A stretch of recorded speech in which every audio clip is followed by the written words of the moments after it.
This one off the Timber text. G'day Hills and Corns. Just wondering if we will ever play international tests with Ireland ever again.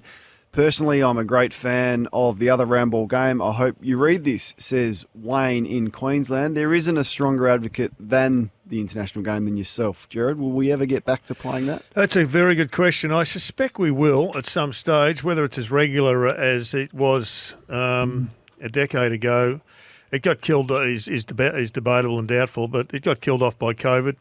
And it hasn't, I haven't heard any rumblings or sort of whispering about it. I think we're a fair way away from that happening. You know, airlines would have to get back to normal. Life would have to get back to normal for that to be on the agenda, I would have thought. But look, it's for the players that play. It was a fantastic experience to have international exposure for basically a domestic game.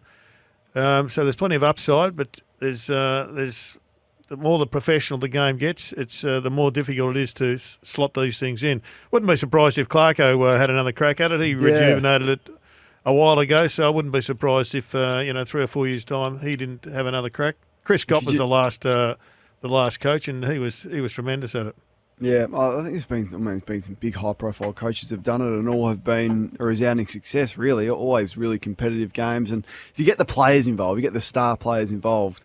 It's always difficult with clubs and allowing them to do that and getting the best All-Australians to turn up. Was that a bit of a challenge in the end there? Not at the end. At the end, it was good. They took a long time, the AFL, to work out that they had their scheduling wrong.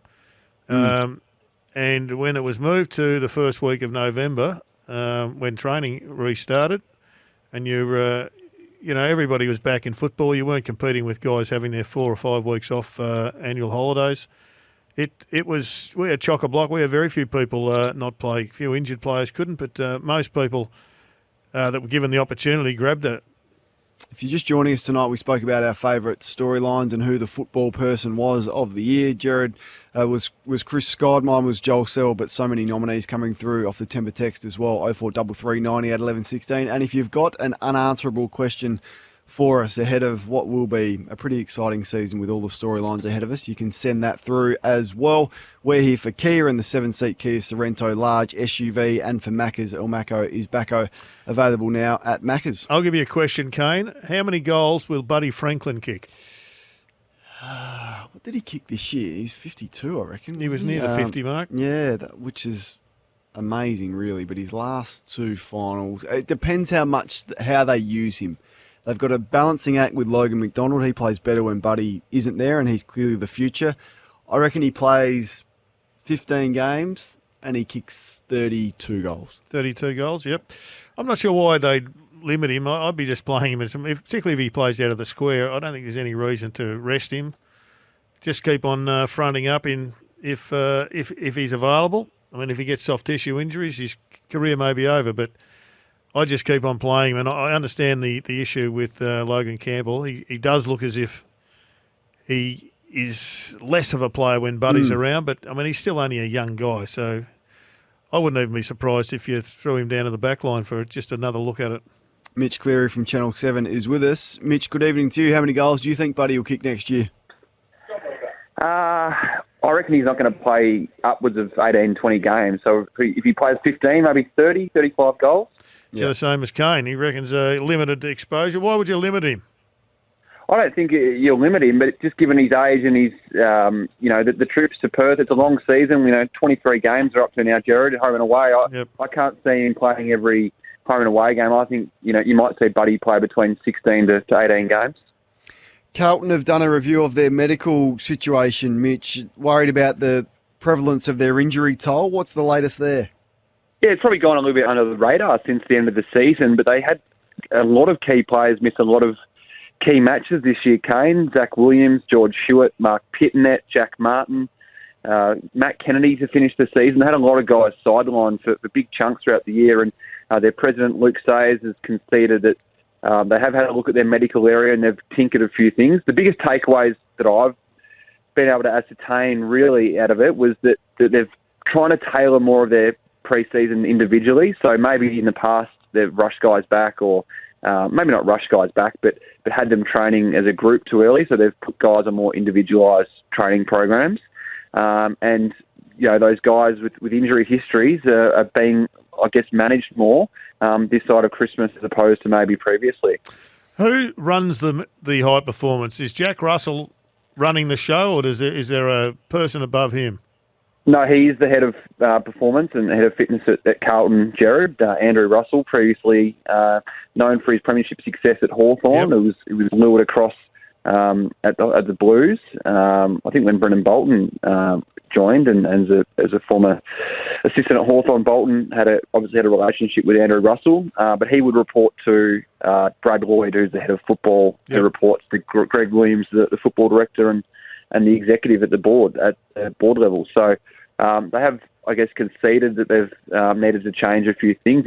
And Blues fans, the reaction yesterday, once we reported this on 7 News, was hallelujah, where's this been in now for the last 18 months? Because it's been something that's sort of gone on for some time at the Blues in previous years. So the biggest concern for them is getting a season out of McGovern. Yes, and he's the other name I didn't mention as well. Hamstring surgery throughout 2022. He did get back to the end of the season, but he is huge when you look at Lewis Young and Jacob Wiedering in that back half. Caleb Marchbank's the other one, Gerard, with McGovern as the key posts down there in defence. So I guess those two guys would be high on the wish list for Michael Voss needing full seasons. There's been some big contract re-signings recently. Mitch, tonight you've reported on 7 News that Jai Newcomb has re-signed. What was his contract status? It was a bit confusing with the mid-season pickup, and how long's he signed for? Yeah, so he was one of the rare mid-season signings that actually signed for 2.5 seasons. So he signed for his initial 6 months, and then added 2 seasons for 22 and 2023. So he had 12 months to run on his existing deal, but he's added 3 years on top of that to the end of 2026, Kane. So a 29-game player. Looking at it today with Tom Mitchell and Jager O'Meara gone, he's probably their best midfielder all of a sudden. He's runner-up in the best and fairest this year, along with Dylan Moore and I guess James Warple. They're sort of the new waves forward in this midfield. It's pretty inexperienced, and he's going to have to shoulder a lot of the burden this season in that midfield. Kane fired off about a dozen questions about 45 minutes ago. One of them was whether the Suns will play finals this year. Will they? I don't think so. I think there's too many other teams that just miss finals, like Carlton and even Port Adelaide, that I'd have ahead of them. And what's the stats, Gerard, on how many teams make it? I think the Suns have got growth, but I just don't have them ahead of Carlton and Port Adelaide. Where did you sit on it?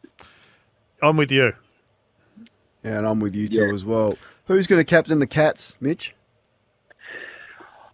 I would have thought Tom Stewart, had you asked me 6 to 12 months ago, but it just feels like there's a little bit of a murmuring for Mark Blitzarves. But that's not off any strong intel or anything like that. It's just a little bit of chatter around the Cats that Blitzarves and even Dangerfield are sort of in the mix as well. Stewart would probably still be my favourite, but I'm definitely not discounting Mark Blitzarves. That's a long way of saying probably Stewart, but Blitzarves is second on the podium probably at this stage. He'd be the first steeplechaser ever to be captain of an AFL club, wouldn't he?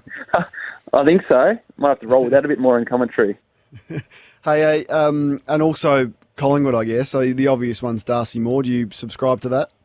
Yeah, I think Darcy Moore. He got the most votes behind Pendlebury last year when they did their leadership votes. I think had Jeremy Howe been 2 years younger, I think he would have been. I think he's a superb leader at the footy club and one they really, really rate. But I think Darcy Moore ahead of Taylor Adams at the Pies. It's maybe come Pendlebury handing over the reins has probably come a year or two late for Taylor Adams. I think Darcy Moore has jumped ahead of him at this stage. And will they be out of the 8 or in premiership contention next year? I think they'll be somewhere between 5th and 8th. So I don't think top 4 for the Pies, but somewhere in there. Okay. Are you heading to the Boxing Day test, Mitch?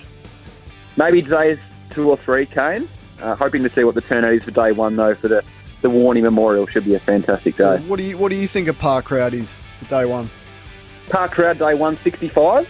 Yeah, that's what the consensus is. Mitch, have a magnificent Christmas, mate. We'll be in touch, but appreciate your work as always and your time tonight.